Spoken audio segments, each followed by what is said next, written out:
We're delighted to welcome three excellent speakers to contribute to our discussion today, which will focus on shared methodologies, gender and the creative arts canon.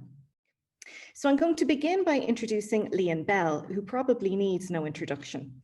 She works as an artist, set designer and arts project manager. For over 20 years, she has worked with some of the most significant arts organisations and contemporary performance makers in Ireland. She was campaign director of Waking the Feminists, the game-changing grassroots campaign calling for equality for women artists in Irish theatre. She continues to consult, speak publicly and run workshops on gender equality and diversity in the arts, nationally and internationally. And you can visit lianbell.com and wakingthefeminist.org for further information. So I'm very pleased to welcome her and hand over to you now. Thanks, Miriam. Hi, everybody. I'm sorry we can't all be in a room together, but I suppose this is what we can do for now, so it's good to chat to you. As Miriam said, I was campaign director for Waking the Feminists, which for anybody who doesn't know, was a year-long campaign for equality for women in Irish theatre that had really huge impact on the Irish theatre community, and spread further afield into other creative fields and further into society, actually. I won't go into too much detail about the campaign itself. If you're interested in learning anything more, there is a website, wakingthefeminists.org. But I was asked today to talk a little bit about the impact of, I suppose, my work as a campaigner on my own practice. As Miriam said, I have a pretty multifaceted practice. Sometimes I'm an artist, sometimes I'm a designer for performance, and sometimes I'm a manager. A lot of the management work I do is around artist support programs. So that's kind of where I'm focusing a lot of my energy at the moment.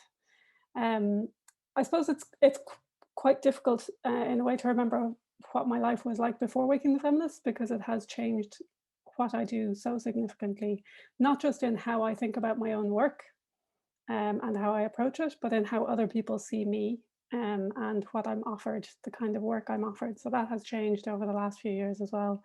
I suppose on an aside, Waking the Feminists, the title Waking was really kind of, it was an accidental title, but it has turned out to be incredibly accurate in that I think a lot of us really felt like we woke up, and it's very, I'd say, impossible to fall back asleep again. Not that I would want to either, but it's like there's a before and then there's an after. They're just incomparable. As a manager in particular, I found that feminism is now an absolute baseline that I just work from. It's in my head all the time. It's something that I'm doing all the time now, checking, counting, seeing who is seeing who's programmed, who's being asked to do different events. It's just something that I'm aware of all the time. However, I suppose in Waking the Feminists, we always said that the feminism we were talking about was intersectional feminism. And now I guess I'm spending a lot more time in the last year or so, I'm spending a lot more time thinking about the intersectional part of that. I suppose it's a constant process of self-education. I've got a stack of books behind me, which I am slowly working my way through. A lot of listening to people, a lot of constant disrupting of my own patterns. I'm very wary of falling back on how things are usually done, because I think unless we question those automatic patterns, we can repeat the same mistakes over and over again. I fail all the time and I learn all the time, and it's quite, I wouldn't say exhausting, but there is energy that's needed to do that, to be constantly kind of checking yourself, but also learning and absorbing. And I'm still doing that about feminism, but also about, I suppose at the moment I'm looking a lot into racism and how feminism or how sexism and racism intersect. Particularly in the world of Irish theatre. So it's all still in at kind of a working out place in my head. It's not, I haven't got any great answers, but I am in the process, I suppose, of learning and listening in particular. One of the things I've noticed in learning and reading and watching a lot of stuff around sexism and racism is that I have started to notice that both sexism and racism operate in similar ways, in that they're both techniques of holding power, taking power, and dominating other groups. Although, of course, the effects of sexism and racism manifest differently, it does give me a little bit of hope that some of the techniques that I learned through Waking the Feminists as an activist are things that I can use in the service of anti-racism. Again, all of this is stuff I'm sort of percolating in my own head and talking to people about, so it's still quite fresh and quite new. But one of the things I think a lot more about in the last few years is about value, about the value of the artist, and about an unseen hierarchy of artists, which I think is something that very, very definitely happens. There's a sense of somebody is more of an artist than somebody else, or somebody is a better artist than somebody else, for a lot of reasons that are nothing to do with the way they work or the kind of work that they produce. I think it's something insidious that's kept women outside, on the outside, and continues to keep a lot of women on the outside, also people of color, travelers, artists whose first language isn't English, and so on, you know, are kept on the outside with this sense of a hierarchy of artistry.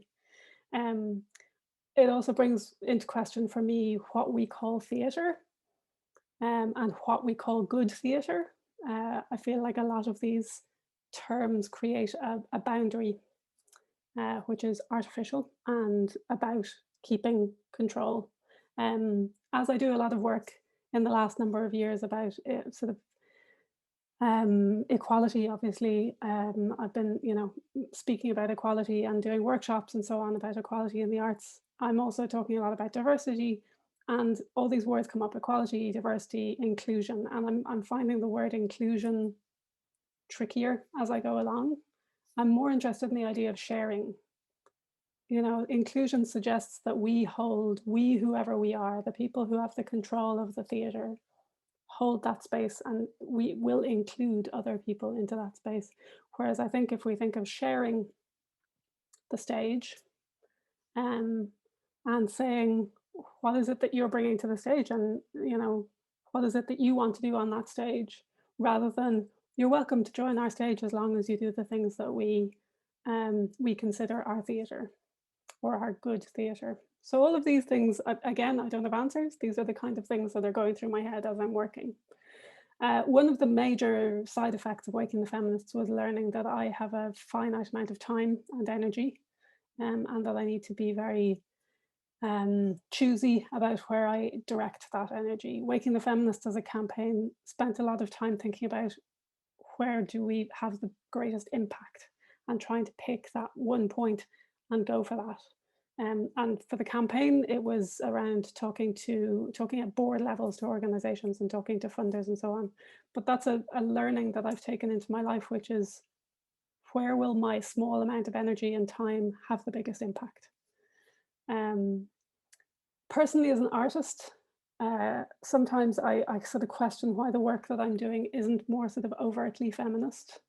Or maybe it is and I don't see it, but you know, why I'm not talking about feminism. And then I remember that in general, I'm as an observer, as a viewer, I'm more interested in seeing work that's made that maybe has a feminist take on the world or an anti-racist take on the world, but it's not itself about feminism or racism or sexism. I suppose I want to see, this is entirely my personal opinion, I want to see feminism as a kind of a default setting for how the world is experienced, rather than a separate mode. And again, completely my own opinion, but I'm, for example, less interested in seeing, say, festivals, a dedicated festival of women's work, than I am in seeing women programmed across all programs in equal numbers forever. And I suppose to kind of, I realize this is a slightly long or like broad set of things that I'm throwing in together, but to bring it to a head, I came across a piece of, in some of the reading that I've been doing recently, which is this, for anybody who doesn't know Linda Nochlin, who is great. This is totally recommended. So Linda Nochlin was an academic and an art critic, and quite a seminally feminist art critic and art historian in the US. And she wrote an essay in the 70s, I think it was, that's got the fantastic title of "Why Have There Been No Great Women Artists?", which I feel like could be a question that we heard versions of during Waking the Feminists, you know, where are all the female playwrights, etc. So I was reading that essay and a section jumped out at me, a quote that I was going to leave you with, which has really resonated with me as an artist. But also I started thinking about it, you know, you could replace woman artist in this quote with artist of color or artist from a traveler background or whatever. So the quote is, women artists should be and are free to explore whatever dimensions of art and experience they wish. Often, in my opinion, the most interesting feminist practice is not consciously or intentionally political, but speaks out subtly, humorously, originally, sardonically of critical gender issues from different frames of reference. I cannot imagine forcing some cliched, boring, politically correct agenda on a woman artist any more than on a male one. So I'll leave you with that. And I suppose my two big questions are that I have taken away from all of this is, how do I support artists? How do I support women artists and artists of all kinds to make the work that they want to make? And also, how do I allow myself to make the work I want to make while still keeping a feminist backbone in my body? There you go. Brilliant. Thank you so much. And I need to apologize, Lian. I turned my camera off and you had to speak into the dark vortex of nowhere. I should have that's fine. I'm looking at myself annoyingly. I should have had better digital manners. I keep forgetting and turning the camera off and then giving out about other people turning the camera off. But that was really thought-provoking and rich. We're going to keep going on to our next two speakers, and then we'll do our big shared chat at the end. So it is now my privilege to introduce Karen Power. She is an active composer, sound artist, improviser, and educator. Her compositions utilize two primary sources: acoustic instruments and everyday sounds, spaces, and soundscapes. Everyday environments and how we hear everyday sounds lie at the core of Karen's practice, with a continued interest in blurring the distinction between what most of us call music and all other sound. She has found inspiration in the natural world and how we respond to spaces we occupy. Karen has a PhD in acoustic and electroacoustic composition from SARC, which is the Sonic Arts Research Centre at Queen's University Belfast, and her work has received many national and international awards, including a prestigious DAAD Fellowship in 2015. As an educator, Karen lectures part-time at tertiary level, but is specifically interested in creating new music and sounds with children through active workshops, which allow children to explore, create, and perform their own compositions without monetary or class restrictions. She has developed an early years program, Natural Creators, which first harnesses, then develops children's natural, intuitive, and open explorations in safe environment through improvisation, listening, and play. In 2017, Karen became founding chair of Sounding the Feminists, a movement seeking equality in music across Ireland. So Karen, you are so welcome, and I'm really looking forward to hearing this, and I will keep my camera on for you just so you can see another human.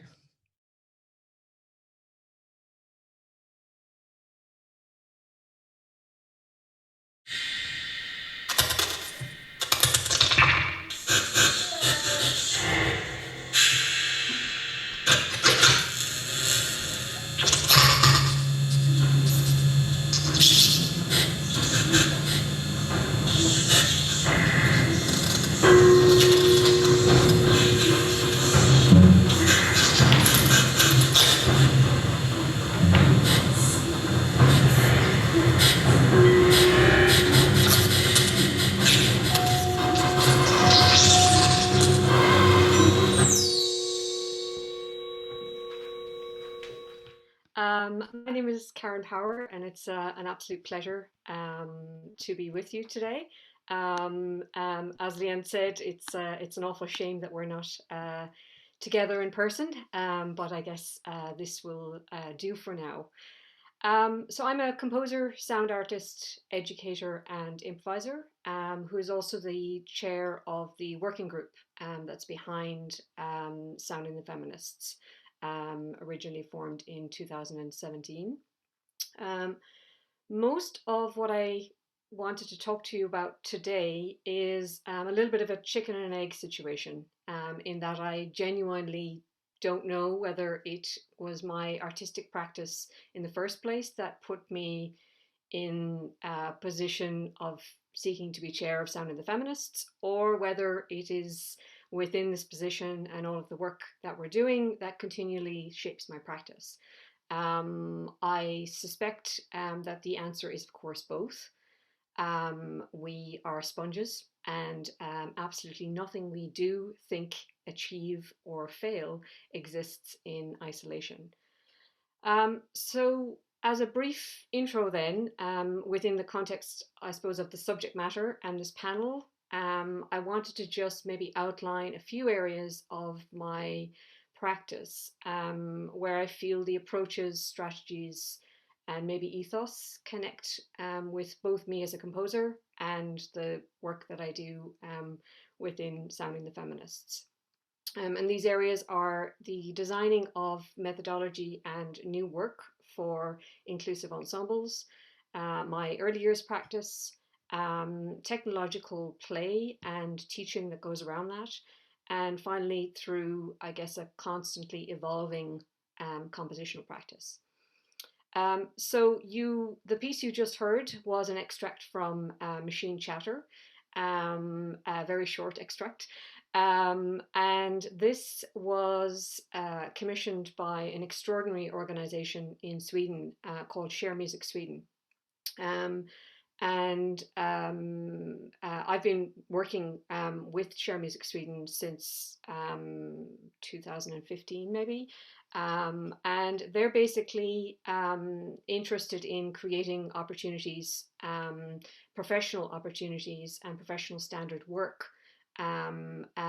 for everyone, and specifically, I suppose, focusing on people with disabilities, gender issues, and sort of everything that comes across their path that needs attention. And so this piece, you'll have seen, had 7 musicians, and it was designed and composed specifically for a mixed ensemble. So by mixed, I mean the back row. These are professional ensembles from quite a well-known new music ensemble, contemporary new music ensemble in Sweden called Gagego. And the 4 musicians in front was an ensemble that was formed specifically for this project and during this project, who named themselves Elephantora. So in this piece, basically the act of composition, performance, listening are shared through various processes. And then the eventual score musical score is designed to draw from the unique skills of everybody in that ensemble. So it's not a kind of I suppose the idea is to create a score that actually communicates with everybody, as opposed to enforcing a score that's sort of a top-down approach. So I suppose I chose that little extract because I do feel that it kind of encapsulates a lot about my practice through the video and through the performance, because obviously I'm speaking to you today, we have a very short amount of time. So I'd like you to just sort of bear that in mind as I'm waffling on. From this work then, I began to research methods for how we can create these kind of more inclusive environments, and I suppose design specific sort of practice-based ways of getting into places and basically trying to open up the space, and what that might mean. I guess most recently these theories and these methodologies were kind of tested in Sweden when we had the opportunity to get inside a very well-known chamber orchestra and really kind of, you know, stretch out those questions and really see what was happening and what kind of biases were in the room, you know, what lack of listening was happening in the room, and things like this. So leading on, I guess, or running in parallel to this research is my interest in early years. And that's no coincidence. And this is something that we've actually talked a lot about within Sounding the Feminists as well, the need to go younger and younger, and to integrate, I suppose, you know, attitudes and maybe behaviors that eventually obviously become more natural. So back in 2013-14, I had been working in educational institutions, looking around, and I basically started to develop this Natural Creators program, which places emphasis on monetary equality. So whereby it's not assumed that, you know, everybody in that room comes from a situation where you can afford a musical instrument, or that you have to have a certain kind of musical training to make music, or to contribute to any creative act. So the program is built with those kinds of principles in mind, using found objects, soundscapes as instruments, and essentially putting the act of listening, responding, play, and a child's natural and open curiosity at its center. So trying to keep the space open for as long as I possibly can.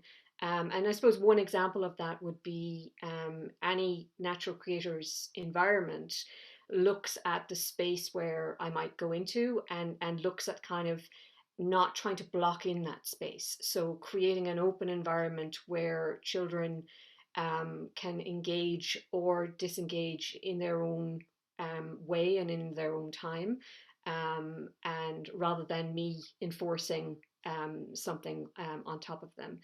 I mean, ultimately, you know, I think with this kind of work, I believe that, you know, it's vital that a child will not understand necessarily bias or anything like that. So I don't think we have to spell it out, but I do think we have to ensure that the ethos is so ingrained in the way we carry out everything, that it sort of permeates each level without ever actually being discussed or said. Yeah, as I said, I mean, I just wanted to sort of point out one element of the Natural Creators program. I suppose as a practitioner, you'll have seen from that little video, and I'm going to discuss my compositional work very briefly in a second, but I obviously use and integrate technology a great deal. And I think importantly, my ethos with technology has always been to play with it.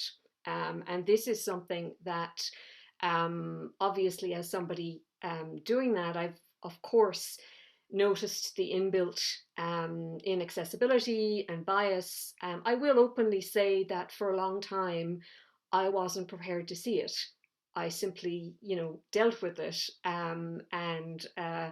but I certainly see it, and I guess, you know, one example of where the work with Sounding the Feminists, and of course being influenced by all the wonderful work of Waking the Feminists, and a number of other smaller groups that are doing incredible things, was sort of, you know, beginning to question that kind of technology phobia that seems to be there. And within my role as a lecturer on the MA in experimental sound practice, we've begun to really look at what is it about the way these courses are advertised, what is it about the way these courses are taught, and how can we actively kind of reshape that conversation to make sure that everybody is given equal access to these kinds. And I think that word play is really important in that, because there is a sort of some kind of a fear around that. Finally, I suppose I just wanted to touch briefly on my compositional work. Obviously, that's the majority of what I do. So as a composer, Miriam's lovely introduction already said that I work a lot with soundscapes, I work a lot with field recordings. I guess it's maybe useful to just say a little bit about why I do this, and how that's linked to everything else that I've talked about. And I guess it comes from a place of trying to open up a field that is, and that refers back to the word canon, a field that is perhaps held hostage by history, right? And, I sort of firmly believe that, like, anything we can do to kind of open that door a little bit and ask people to listen or to respond or to engage with music in a slightly different way offers us a window for how that might happen. So my work, because I work with field recordings, these have no obvious musical characteristics, which means that when I integrate them with musicians, I'm always asking the musicians to basically look up and around and listen and communicate and sort of change their perspective. And I like to imagine that somewhere along that process, a change comes. And as Lian just pointed out, once you're woken up, then it is thankfully hard to kind of go back. And so on a very, very small scale, for me, that's part of the point of some of this work, is to sort of open up those concert halls, open up those spaces, and use. So I specialize in like developing different kinds of scores, different kinds of ways of presenting music, where it's being presented, who it's being presented to, who's involved, who's not involved. All of those questions come into how I create work. So yeah, I guess that's kind of all I have time to say to you. But I look forward to getting into some really good chat. Thank you, Karen. That was fantastic and very eye-opening. And I know what you mean. Once you wake up, there is no going back. So you're finding new ways of doing things. Again, I suppose bringing us back to the title of this session and the methodologies and how we go about doing our work. And I love the idea of the canon being held hostage. Very good. Now, before we go into our big chat, we have another speaker, last but certainly not least, and I am so delighted to introduce to you Dr. Ciara L. Murphy, who is a lecturer in Creative Arts Teaching and Learning here at NUI Galway. She was the Research Associate on the Sounding the Feminists research project and researcher and co-author of the Waking the Feminists report, Gender Counts, which is nothing short of groundbreaking. She has published widely on Irish theatre and performance practice, and she only gave me that little bio, but I'm going to embarrass her a bit further. She has been a colleague of mine here at NUI Galway for the last 5 or so years, and she has absolutely challenged and rejuvenated a lot of our own teaching processes and research processes as well. And she is a very kind person and incredibly energetic, boundless energy, and one of the most efficient people I've ever come across, which is slightly terrifying. And she's also great fun. So it's really my pleasure and my privilege to introduce to you Ciara. So Ciara, you take it away and I'll be quiet. Thanks, Miriam. I'm going to get you to introduce me all the time, I think. So I'm coming at today's talk with a few hats on, as Miriam said. I was a researcher for both Waking the Feminists and Sounding the Feminists, and like two of my most proud achievements, I have to say. And I'm also a lecturer here in the School of English and Creative Arts. So I want to talk about the idea of shared methodologies, specifically in relation to gender and the creative arts canon, while acknowledging that the canon does need to be reimagined in many more ways than just gender, and that gender itself isn't a rigid binary that should be examined in an either or context. But in the scope that I have today, I'm approaching gender and the canon in this discussion. So we've been making progress in recent years, as Karen and Lian have talked about, through examining the conditions of women's exclusion from various canons. And I believe that the methodologies that have been developed in doing so can provide us with structure to examine many more imbalances that exist. And it's something that Lian already touched on. It's something I agree wholeheartedly with.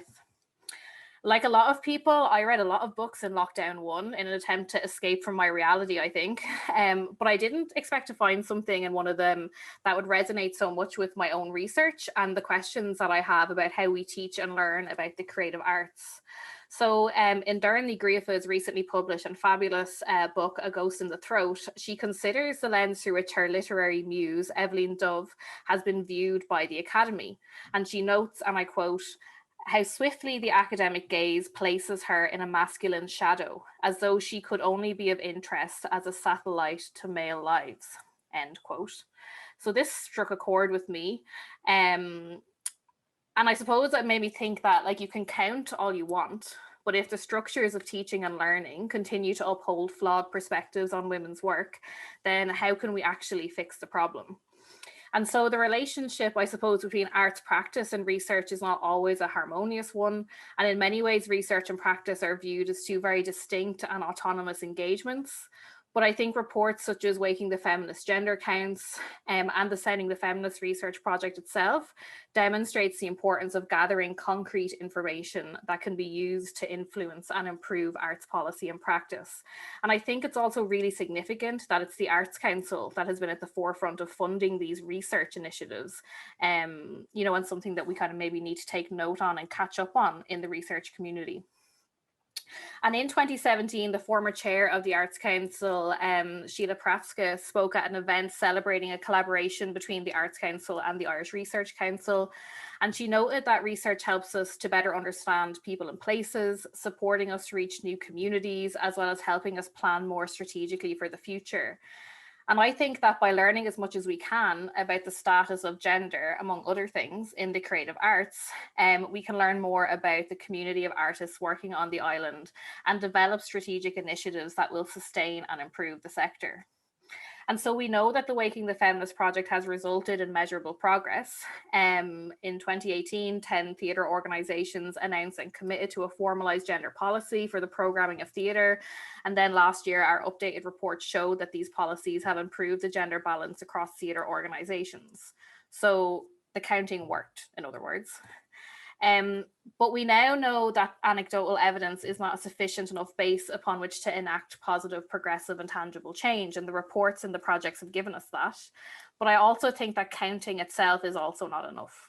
So the next stage of the process to progress the methodologies cultivated across Waking the Feminist, Sounding the Feminist and other groups is to further investigate the reasons for these outcomes in the first place. So we need to learn and acknowledge the fundamental reasons for these exclusions, as well as quantifying the extent of them. And so the Academy needs to catch up and, going back to Ní Griafa, examine how we contribute to this academic imbalance, because our pedagogy is often the first lens through which our students examine these artists and their work. If we hold the attitude that, oh, it was never written about at the time and therefore it's unimportant or it's too challenging to dig into, then we just keep perpetuating that reality. Patrick Lonergan talked about this last week in the webinar. When you're faced with a module on 19th or 20th century Irish drama and you want to balance it out, you have to unveil the inequalities that exist. You can shift the academic lens, and instead of excluding works that are lost or deemed lost to us, you can task the students with analysing why they weren't deemed valuable enough to keep, archive, publish or engage with in the first place. And it's probably going to be a little uncomfortable, but maybe it needs to be.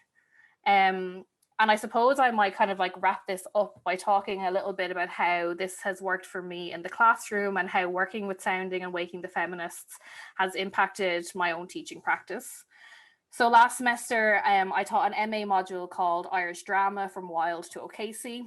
We'll leave aside the politics of that name for another day, because I only have 10 minutes. But it's hard to override the reality of the established canon. So I was like, what can I do to improve the gender balance here? So firstly, I could include many of the women playwrights and performance makers that have been unacknowledged up until recent times, so Deavy, Manning and Laverty, to name a few. But there's other imaginative ways to acknowledge the problems of canonicity in a module like this as well. Another way is in acknowledging the kind of hegemony that exists in archives. And we're really lucky at NUI Galway that we have such world-class archives, especially in theatre and performance, to rely on. And I do try and use a broad approach to archival engagement in my own teaching.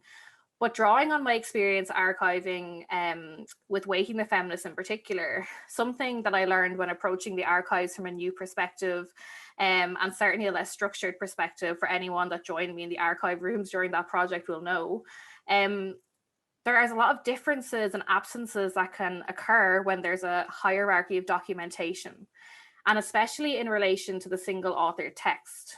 And so one of the kind of fundamental change moments for me during the Waking the Feminist time was I remember being in an office upstairs in the Dublin Fringe Festival offices in 2016, and I was sifting through boxes and boxes of uncatalogued archival materials that they were very generous to allow us in to have a look at. And it was really clear that when it comes to collaborative approaches to theatre making, we are missing major parts of the process when it comes to archival resources and documentation. When work is made collectively, collaboratively, with very little money, and this work is created predominantly by women, the archives tend to be, from my own experience of sifting through them, lacking. And so I want my students to recognize that and question why the work that's made in this way, predominantly by women in that collaborative sense, why there's a lack of archiving that's so pervasive across theatre and performance practice. Then I try and balance my secondary reading list. So even if the majority of texts on the module are by white male Irish writers, the criticism or the academic lens that surrounds them doesn't have to be. And so Irish Studies, thankfully, is becoming a more diverse and more rich scholarly collective. And by having a diverse range of scholarly perspectives on each text, we can enable a further shifting of the lens. So that doesn't just mean women scholars or white women scholars either. We have to seek to widen the academic resources and criticisms that we use to include race, class, and other perspectives and approaches. And then finally, I try to focus on representation, and this is very much my own new research kind of project and engagement, but it's been really interesting to kind of engage with it in the classroom too.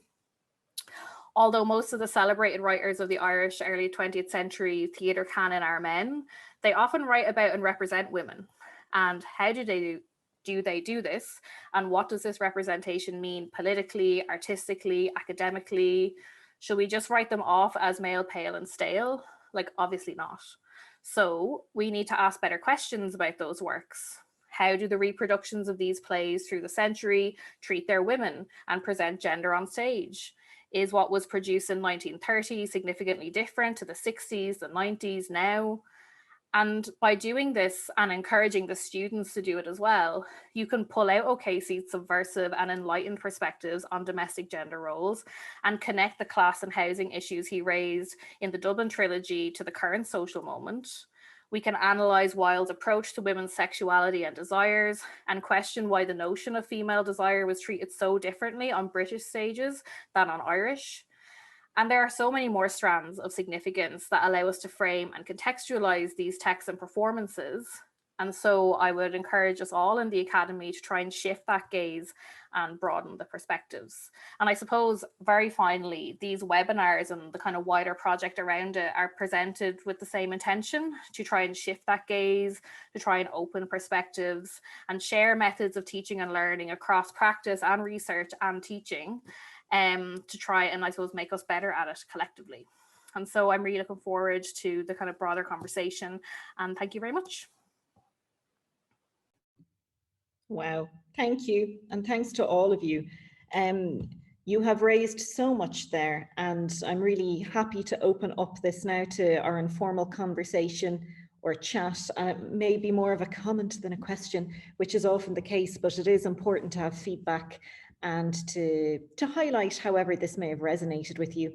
I know our speakers have gone through quite a bit, from those moments of realization when they felt compelled to activism, more so than any sort of long-term plan to do so, to our formal channels of education, what feminism means, what intersectionality means, what inclusion means, the importance of looking at how this impacts the youth, and the importance of class, who has access to educational materials and artistic practice as well. So there's a huge amount of scope there for us to get cracking. So our tech manager, Sarah Hoover, has just made sure to say there we're open now to questions and comments here in the chat, and to our speakers as well. If you want to pop in and if there's another comment, or if you want to add on anything, you're very welcome to.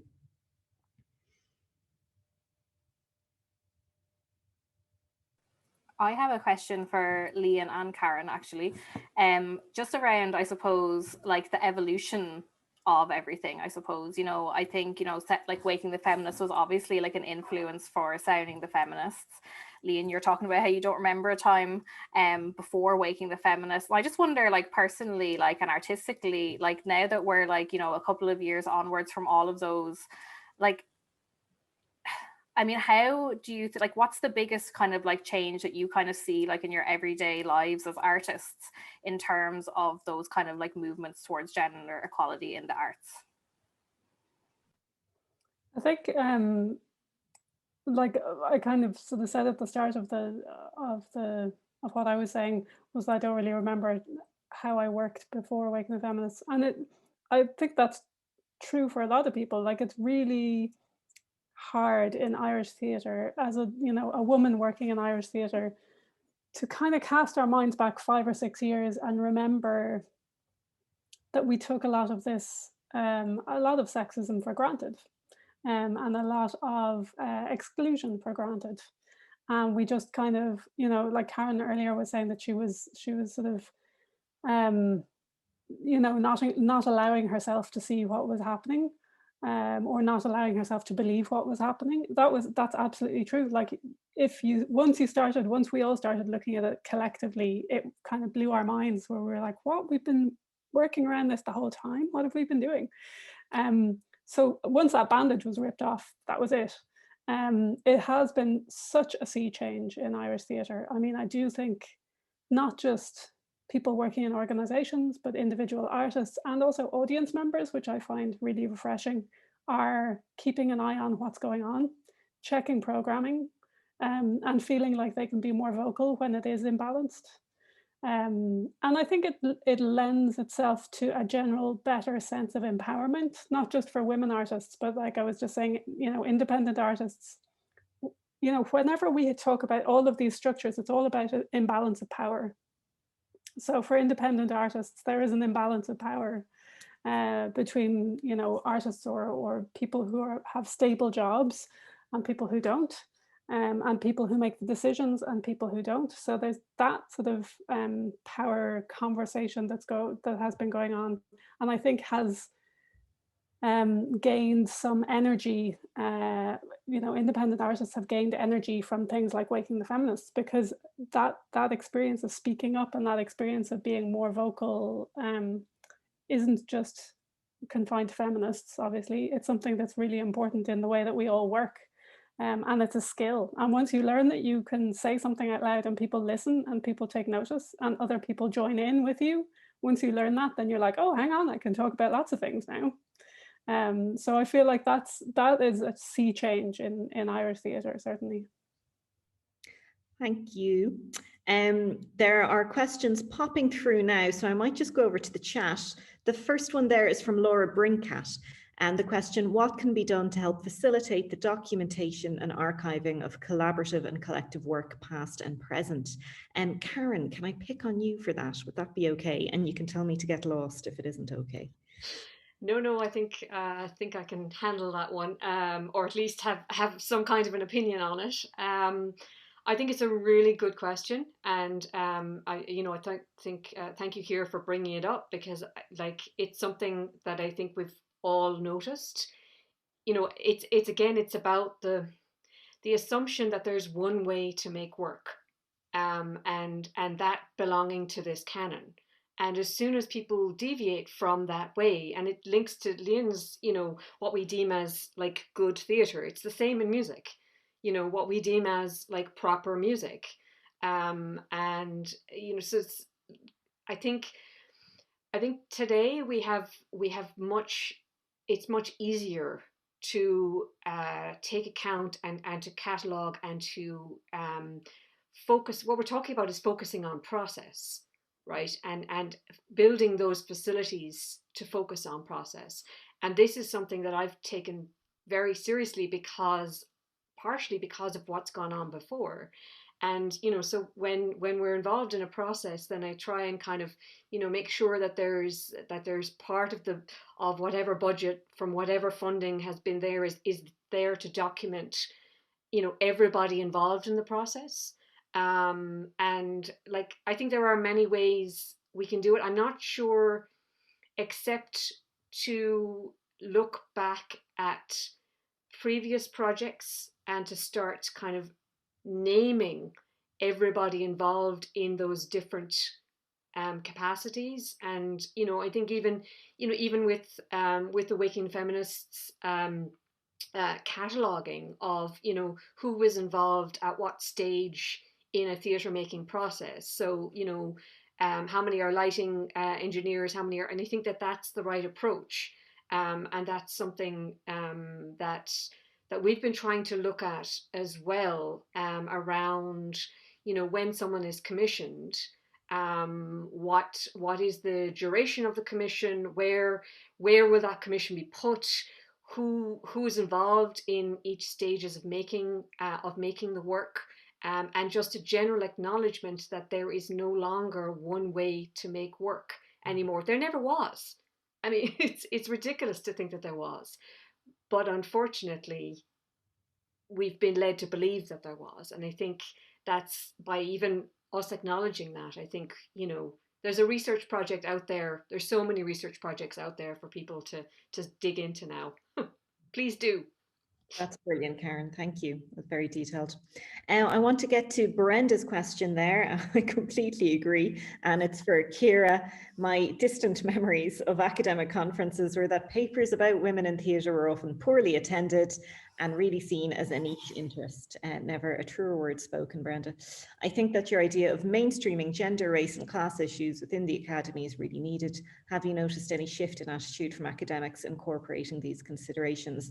I think we're all very familiar with being on the woman panel, at a conference, and then, the rest of the panels can get back to the business. Mm-hmm. Would you like to respond, Ciara? Yeah, like, I'm just laughing to myself because I'm remembering what it was like to go to an academic conference in the pre-Waking the Feminist era.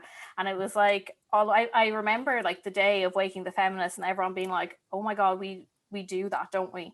And the structure is being put in place to kind of rectify it. So I don't think it's as bad anymore, certainly not in my experience. And thankfully, like, the Irish kind of theatre research community is like generous and open and responded very kind of quickly to that. But I suppose, like, in conferences, people are still lovely about attending things and engaging really generously with the comments. But it's actually in academic literature, in terms of what gets published, that I still think that there's kind of a siloing going on. And I think that it's obviously really valid that we would have spaces for for women's voices, for questions about race and class to be hold a specific space. But as Lian said, they should also be included in the big spaces, in the big handbooks, in the big in the textbooks that we teach, and not just all be kind of siloed to kind of special issues and special collections, because that means then that we're all just going to show up and read and engage with each other's work, which is fine, but probably we're grand and we don't really need the same kind of level of exposure to that as maybe everything else would. Lian, I'd be interested to know your perspective on that as well, I suppose, just this idea of isn't it not better to have a mixed program in the first place than to kind of have, a ladies' stage, essentially? Absolutely. And I think, if you're getting a group of people together that have a kind of a shared identity, whether it's that they are all women or that they're all Black or that they're all working class, if you're getting them all together to talk about that thing, okay. But if you just want, artists to get together, particularly, I think about programming sort of, festivals or program venues during the year or whatever. if you're just getting artists to make the art, you know, and this kind of going back to the point that I was saying, like, just because an artist is a woman doesn't mean that they want to talk about being a woman. Or if an artist is Black or has come through the asylum seekers process and lived in direct provision, that doesn't mean that they want to make work about direct provision. It might, you know, they might do, but they might not. And if we're endlessly sort of clumping people together, going, right, you can talk about that particular issue, we're diminishing their capability and their scope as an artist. Whereas if, you know, people are, again, going back to the word included, which I find difficult, but if people are sharing programs with other people and sharing space with other people and other types of people and other types of voices, then there's an opportunity for artists, and I'm imagining academics, to just talk about what they're interested in and what they're passionate about and what they want to explore, rather than the thing that they're kind of labeled with from the outside. Thank you, Lian. Another question here from Stephen Hadley, excuse me. There's an ongoing lack of focus in the Irish cultural sector on consumption, which he would argue is a key issue in understanding cultural production. How do the panelists view the relationship between consumption and production? Lian, could I begin with you, just because you are an arts manager and very much work at the coalface of audiences and to a degree. I don't really, but I can make a stab at it. For a start, I think most people working in the arts would shudder at the use of the word consumption, because consumption is I suppose being borrowed from a capitalist system, not to go down that route, but I suppose access to the arts, or being influenced or being touched by the arts in different ways, is not necessarily a consuming relationship. So that would be my first sort of question. And I would completely also challenge the fact that there's a lack of focus on consumption, because I think actually people spend a huge amount of time and energy trying to work out how to get the work that they're making to their audiences, and to different kinds of audiences. Like, there's a huge amount of conversation going on around that. So I think, I mean, I'm sort of trying to pick out, like, the idea of I suppose the kind of art that I tend to, or the kind of work that I tend to be working with, or the artists that I'm working with, are mostly theatre or performance artists, which that work only exists when somebody comes in to a room with them and shares the space with them. So it's an absolutely, like, vital part of the way that they think. I think one of the, you know, that the art form does not exist without the audience, basically. But I'm interested in, I think one of the questions that is, and maybe this is completely off topic and off the point of the question, but one of the things that I think is going to become more and more pertinent over time, as much as giving space to artists and different kinds of artists on our national stages or in our national concert halls or whatever, it's about also giving audiences what they're interested in. You know, I do think there's a huge amount of underserved audiences in Ireland. Apart from anything, there's a lot of people who have moved to Ireland from different countries, and the kind of work that we're putting on, or the kind of art that we're putting on, the kind of theatre we're putting on, may not connect with them in the same way. And I think there is a gap there to be bridged, for sure. And that gap, I think, will be bridged when different kinds of artists can make work on our stages, using that word "our" very loosely, the stages that we currently occupy. Yeah, I don't know if that hugely answers the question. Well, I would imagine it does, but maybe Karen, would you like to come in there as well? Sure. I'm very glad that Lian had to take that one first, though. Yeah, I mean, I guess, I mean, when I read the question, I'm thinking it's a question for a much bigger, more sort of commercially viable. I also hate that. I don't know, but it doesn't. It again for the kind of circles and work that I'm involved with at any level, as you know, it doesn't exist until the audience is there. And as an artist, I would say that I'm completely obsessed with audiences. And not just, I mean, you know, I wonder whether the lack of focus Stephen is referring to is more a kind of perhaps a tick box, maybe at funding level, whereby, you know, we all talk about audiences, but maybe at that sort of upper level, maybe there's not a genuine kind of look at what it means to engage an audience, to listen to audiences, to really feel what it is an audience is looking for. And I would sort of agree with that. For I think we're getting there, but I think in the beginning there was a huge shift in you know, in a lot of the funding organizations sort of talking audiences, but I really didn't feel that anybody had actually listened yet.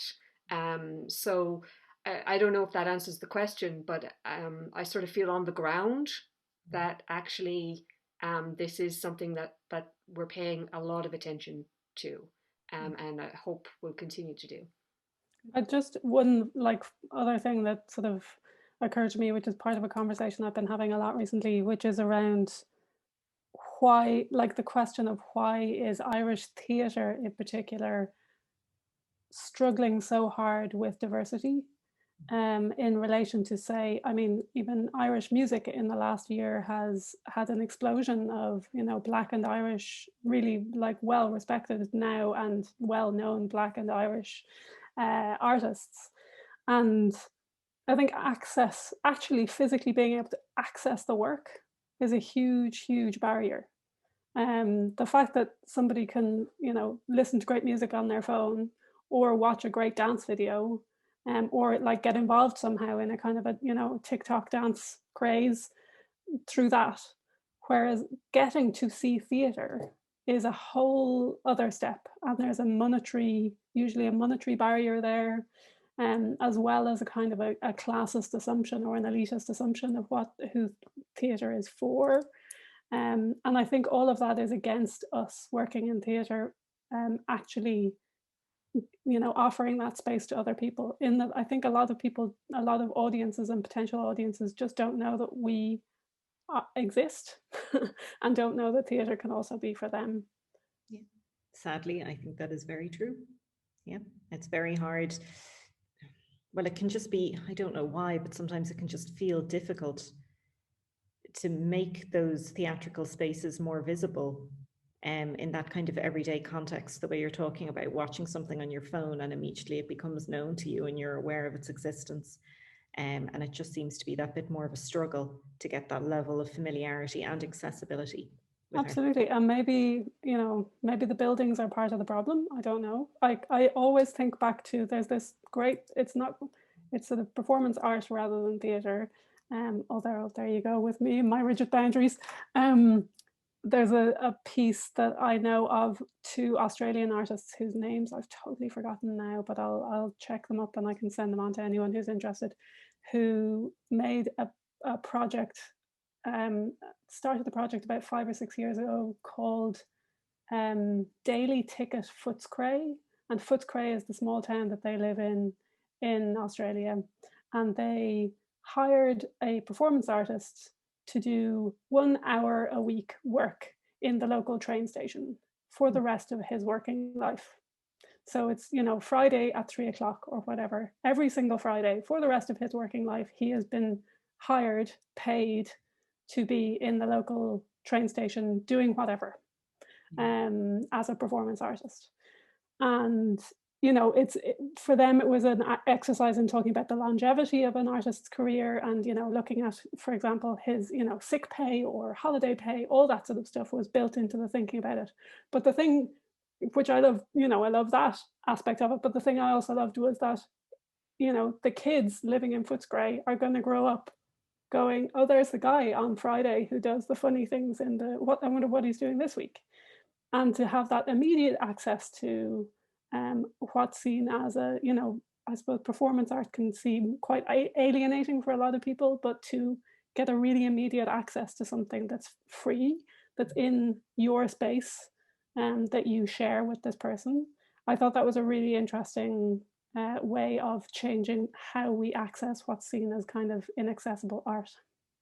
Absolutely, that's fantastic. Could I just very briefly just add, because that I think that's a key point, and that we, again, quite some time ago there was a lot of discussion, and I suppose it's still going on, but it sort of feels like maybe it's gone off the boil, but actually should be happening more and more. And that is, making sure that each and every arts practice moves countrywide, and that we're really kind of, looking at like some of the best performances I've ever been lucky enough to do and be involved with have been in like community centres, and where you're getting genuine reactions to, and you're actually, it feels like you're reaching something that and someone that is unexpected, or is a kind of a genuine response, unfiltered, and I think that's one way that we can maybe break down those barriers. And I mean, you talk about it in theatre, it's yes, you can listen to music on your phone, but you can really only appreciate a certain kind of music on your phone. So there's a whole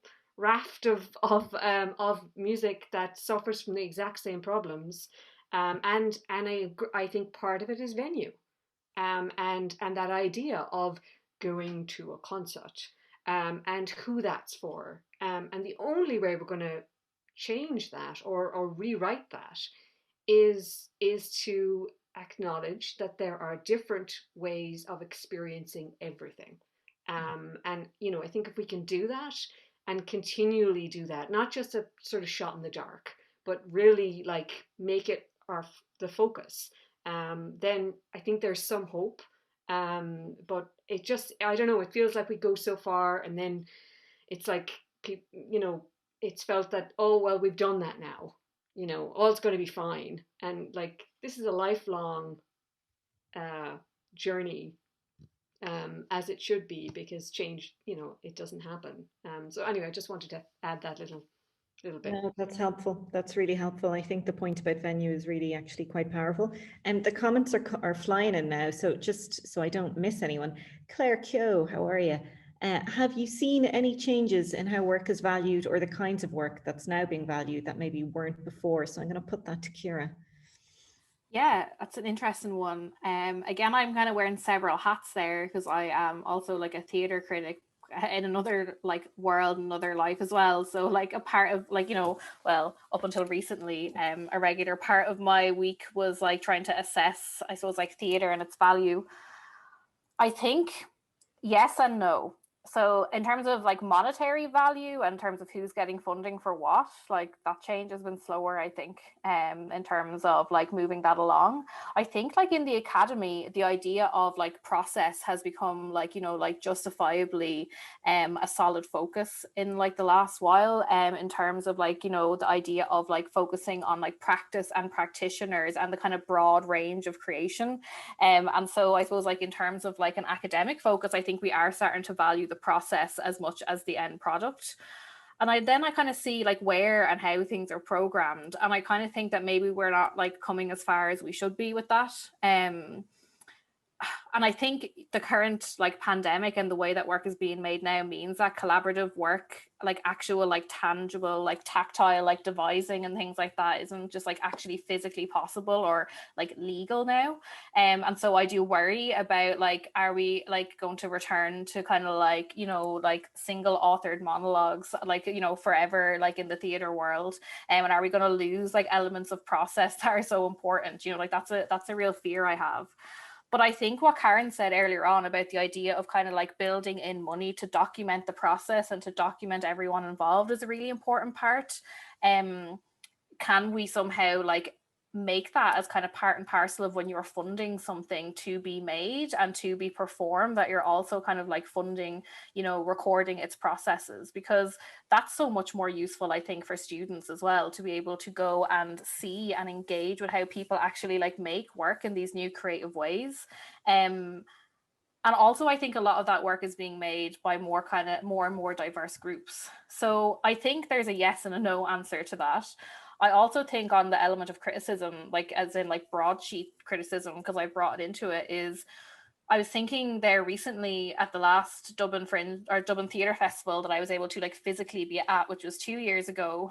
I was looking at all the reviews that had come in about a certain show, and I realized that we were all white and Irish, all of us. And so that's a very limiting voice and perspective in terms of how theatre is valued as well. And so that's probably something that needs to be changed too.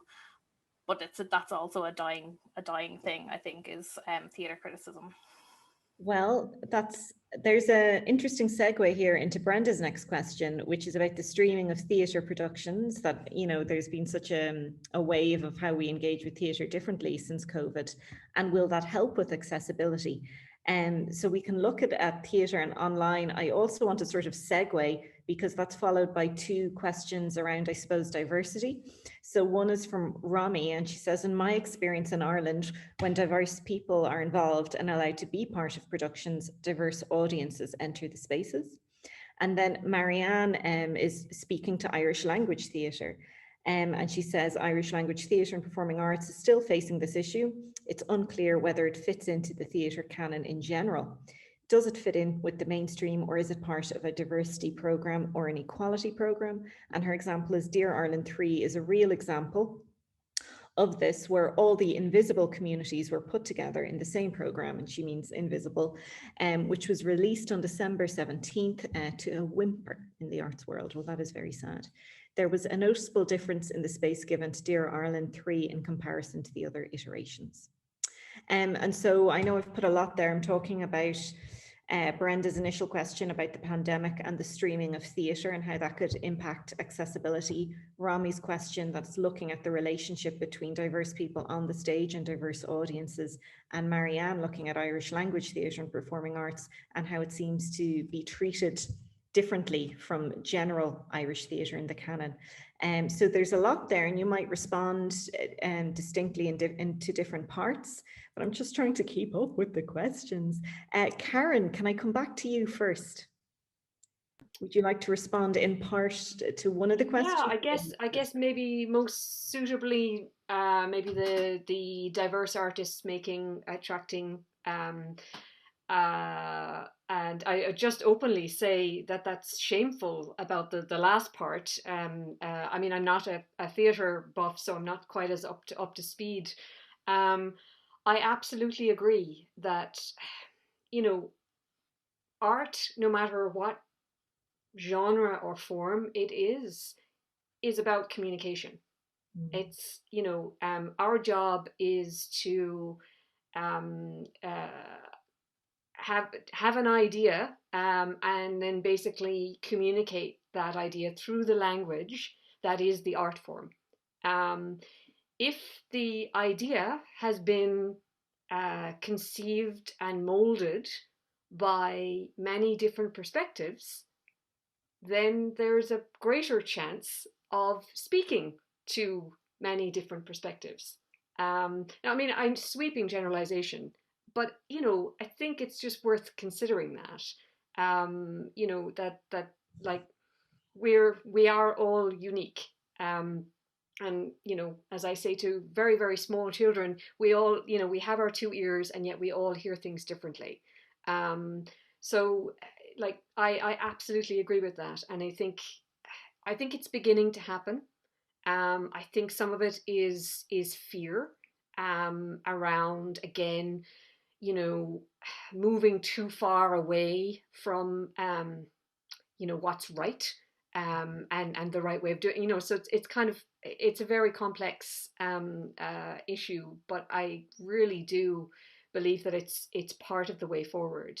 And you hear it, like if you come out from something and that there's that sort of audience. I mean, it's minor, but I remember one of the first moments in the National Concert Hall where I felt that something had happened. And this is a very long time ago, and it was basically a performance of Steve Reich's 18 Musicians. And it was kind of the first time that like something slightly off kilter. And this piece, belongs to a culture that's so much wider and so much more inclusive, or whatever we want to call it. And the buzz in the room and outside the room, slight smell in the air, just like really, like nobody dressed the same way, nobody possibly thinking the same way. And that's got to be a good thing. Thank you. Yeah, I threw too many questions out there at the one time. I'm just nervous of not getting people's queries and comments highlighted. Lian, would you like to respond to some or all of those ideas? Sure. I do think Brenda's talking about the streaming of theatre productions, which is one aspect of what's been going on. And I think for most people who work in theatre, it's felt like a stopgap a little bit, that we want to be able to share the art that we make, and this is the only way we can do it right now. But what we really want is to be in a room with everybody. That as much as some of the work has been really fantastic and has actually, uplifted some of us, I think, in the past few months, the thing that's missing is our bodies being in the same space together, and that's something I really miss. And can't wait. Like as soon as we have the chance, I will be back in theatres rather than watching theatre online. That said, from another perspective, I know of people, audience members, who can access work that they would never normally get to access. Obviously, we can go and see work internationally now that we couldn't see before. I've heard of people getting to see work, looking at, say, the Dear Ireland series on the Abbey's YouTube, which was free, which I also thought was important. And people who would say, I wouldn't go into town at night because I would feel uncomfortable. Or, older people in particular, I've heard of saying, it's great, I could hear and see everything. Whereas if I go to the theatre, sometimes I'm too far away, or I can't, get access it in the same way. So there's things that I'm hearing that I'm like, oh, I hadn't really thought about that. So I do think that kind of accessibility is great. And I think now we might start seeing sort of hybrid ways of sharing the theatre in the future. The other thing that's happening massively behind the scenes is the fact that people can talk to each other so much more easily. So again, artists from all around the country can talk to each other. Artists who maybe physically couldn't get from one space to another for meetings can have meetings much more easily. Artists who have caring duties with children, with older parents or whatever, all of a sudden things are a lot more, work conversations and seminars and so on are a lot more accessible. So obviously all of that is going to have a huge impact on it. But I think fundamentally, my feeling is where theatre artists, I think, will shine is when we can kind of get back together in a room.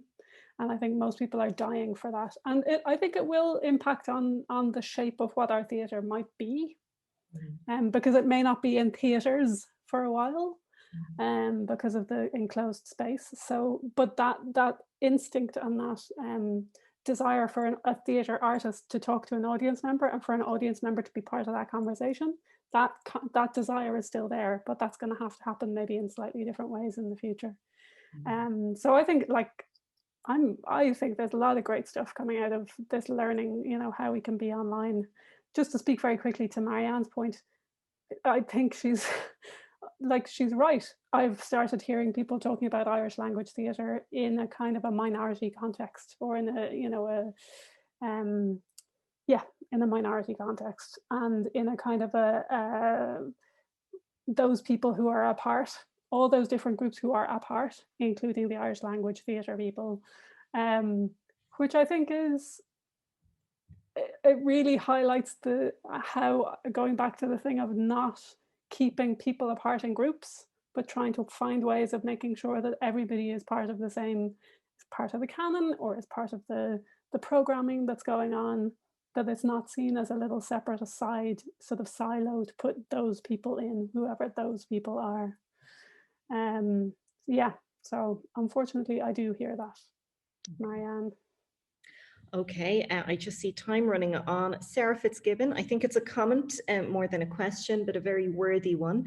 I think buildings, arts venues can be part of the solution, which are engaging with artists from minority backgrounds, but it is rarely in the centre, and it is often perceived as worthy or tick box exercises. But this too is changing, and definitely within Karen's point too, regional access. And of course, we're really kind of sensitive to that. Once you get outside of Dublin, everyone's sort of very sensitive to the fact that there's sort of things that you can assume happen in urban centres, but aren't necessarily as easily accessible elsewhere or with the same resources.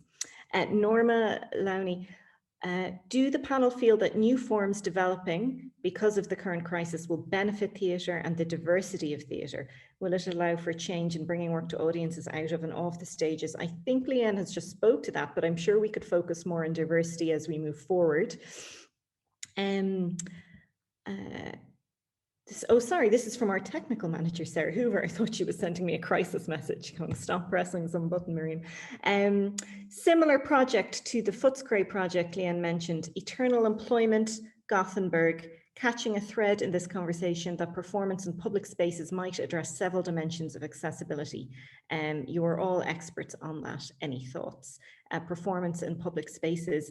And something we haven't mentioned before is like just the sheer amazingness of stage managers and production managers in theatre. And I sort of wish they were in charge of the COVID response. Because I've never seen a problem a stage manager or a production manager couldn't overcome. And just the level of nuance in performative environments, you know, it's astounding, and hopefully that expertise will be taken on board. But any thoughts on performance in public spaces? Ciara, you did a PhD very relevant to that topic. I did. Thank you, Sarah, for that segue. No, I think it's really interesting to think about the visibility of art and how we look at art differently when we see it alongside of the kind of like the normal world, whatever that is or was or will be. I think that when you put things in spaces that can be really good, but it can also be really isolating. Like I just remember like going into the gate as a young woman and like thinking, oh my God, I don't belong here because I'm like brought down the mean age of the entire building by about 45 years. Like everyone's laughing at things I don't get and blah, blah, blah. But then when I was like engaging in performance art pieces that were like out on the streets and, you know, I didn't really understand it necessarily. I sort of felt that there was more kind of like democracy about it. And I'm not trying to essentialize something within a space or something without, but that there's a little bit more kind of like freedom and less pressure sometimes when you are seeing something that's kind of passing you by all the time. Like I kind of think of the pianos that they put in the train stations back in the old world, and people could sit down and kind of play them, and it was lovely, and it's just like that kind of like artistry just became part of your general kind of like passing through Houston Station or wherever you were. I would love to see more art like that. I would love to see more art just kind of like happening around us that we can stop and look at and appreciate, but also that we're not just putting only certain art forms, you know, in these kind of like spaces and not kind of then platforming like a diverse and equally valued range of art forms like on big stages, because it's important to have big stages for big stories and small stories. So I do think it gives an accessibility impact and it might make you more aware. And I kind of think that even though if we go away from the live streaming, which I really enjoy, but I want to get back into the theatre, people who may have sat down and watched a play during the pandemic might go to the theatre now and they've never done so before, because they might have connected with something in that virtual space that they might want to seek out in the live moment. Thanks, Ciara. Yeah, you're giving away the fact that you have a good history of commuting behind you, talking about the Oh yeah.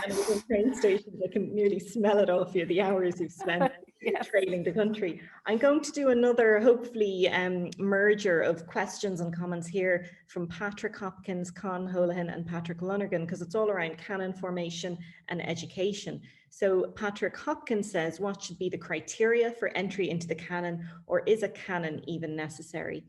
Con, thank you for the interesting talks.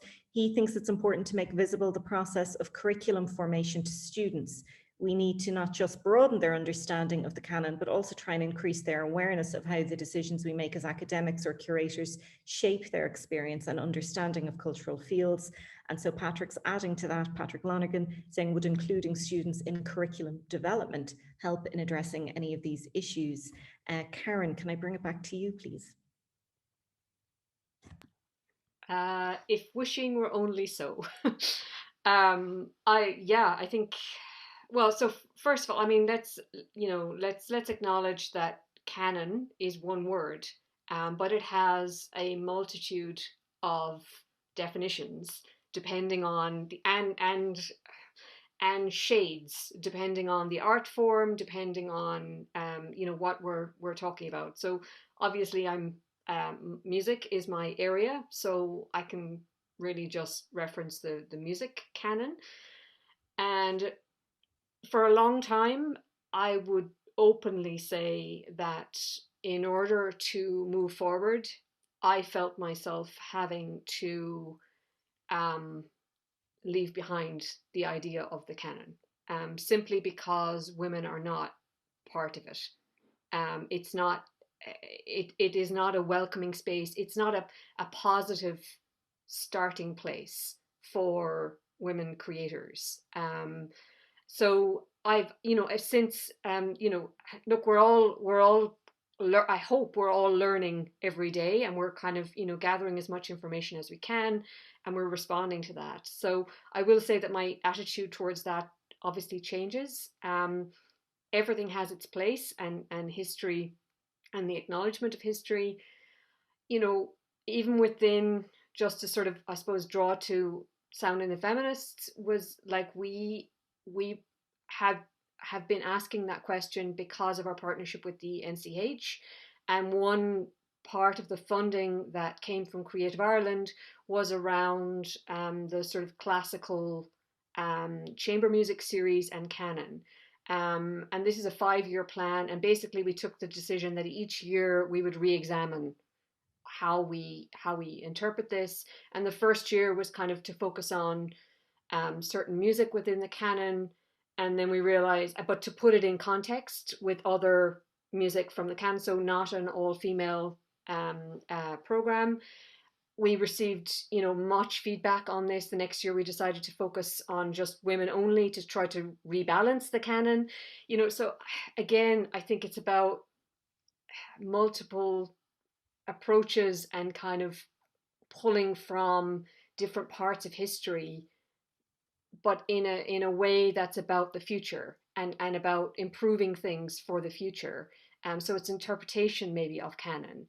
And always being open to the fact that for every name, and this goes beyond gender, this goes beyond, for every name that's written in history, we all know that there are 20, 30, 50, 60 names around that name that were doing the same thing, and that just simply were not acknowledged for it. So for me as a teacher, this is something that I constantly say, that these are the facts and figures that I have in front of me, but and then I make a point of trying to look at who else was maybe creating radio art that didn't get the acknowledgement, and or in as much as I can, and I think that's a way of maybe integrating the canon, but acknowledging that it's written from one perspective. Yeah, and I'd like to put the same question, because it's kind of the conclusive point and very relevant to this seminar and this project, and just adding in Elizabeth O'Sullivan's comment there, and that she uses the canon as a tool for her students to safely critique their culture and society. And are there ways that you recommend to bring greater support to those pushing the boundaries of what the canon can be outside of Western Europe. She's an interesting example there of using Wilde because he's culturally safe while being openly subversive. So for example, her students made the Brigade of Violets for the bi and lesbian students in the closet in homage to Wilde's Green Carnations. That's a really interesting example. So I might first go to Lian and then Ciara. Yeah, I was going to sort of pick up, I mean, as somebody who works in theatre, like I'm not a theatre academic, the concept of the canon seems to me generally to be something more that's discussed in academia than within the theatre sort of practitioners world in general. I really struggle with the concept of the canon. Like there's who was it? Patrick Hopkins was saying, what should the criteria be, or is a canon even necessary? And my feeling is absolutely not. Like, what? For me, the canon, my understanding of the canon is that I am being told these are the best plays, or these are the best pieces of music, or these are the best composers, or the best writers, or whatever. These are the best ones. It is acknowledged, and every fiber of my being is like, who is telling me this? Why are these the best? What about everybody else? So I find even, this is where my sort of activist frustration comes in. I'm just like, why are we even debating something where the actual structure seems completely wrong? Like the concept of canon just seems like why are we battling this concept of something where the concept of itself just seems absolutely wrong? And is there a way of completely sidestepping the canon and thinking about how we talk about work that has happened in the past, work that is great? And I suppose going back a little bit to that last comment, sorry, I'm trying to remember people's names in here. Talking about Elizabeth O'Sullivan, you're talking about the students taking Wilde and connecting with it and having a reason to be interested in it. Like that for me is way more exciting than being able to say, Oscar Wilde was a famous Irish playwright and we're going to talk about him now. That there's a reason that those students have an affinity with his work.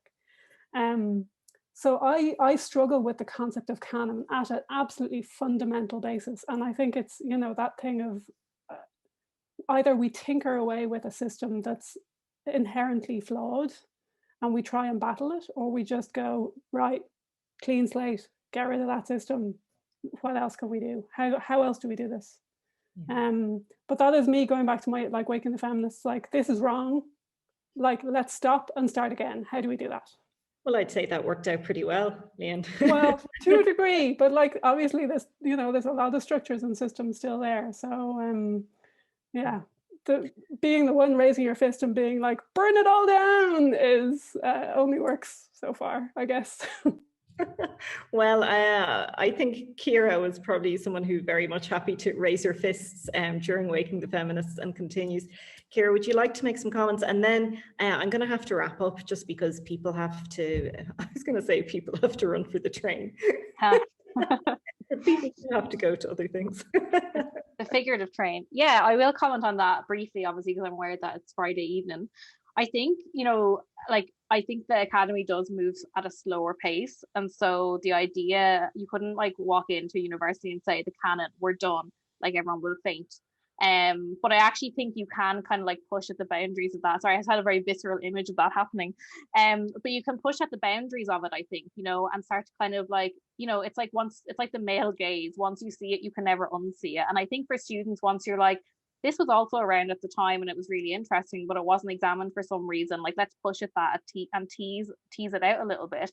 Then there's suddenly more kind of openness around the kind of conversation. I think the worst thing you can do is be like, here's a canon and here's all this other stuff, and never kind of merge together and ask the questions about why we're not talking about them in the same perspective.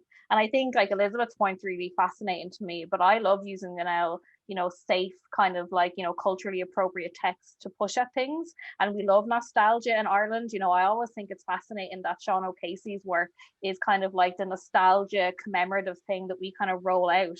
when, you know, that was what he was critiquing in the first place, around kind of class, around the impact of these kind of grand narratives and the kind of militaristic nationalism.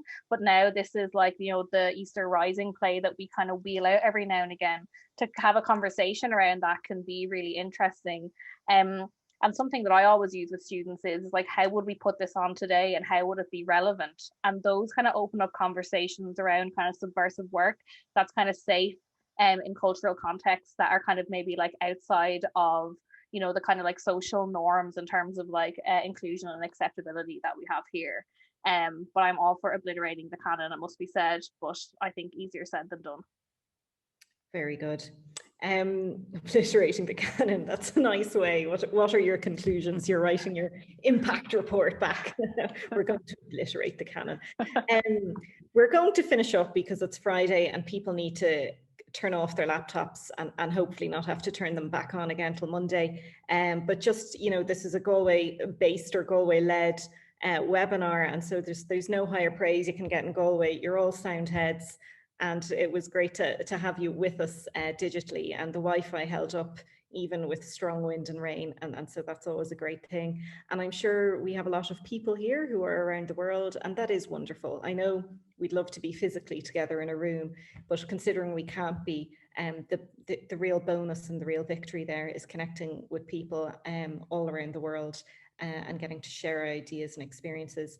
So I just want to thank Ciara for inviting me to chair this. I want to thank Lian and Karen and Ciara for speaking, and to all of you who gave up your Friday afternoon to sit in front of another screen. I think it's been worth it, and I think we've gotten a lot out of it. So yeah, how do we normally end things? Safe home, safe turning off your button.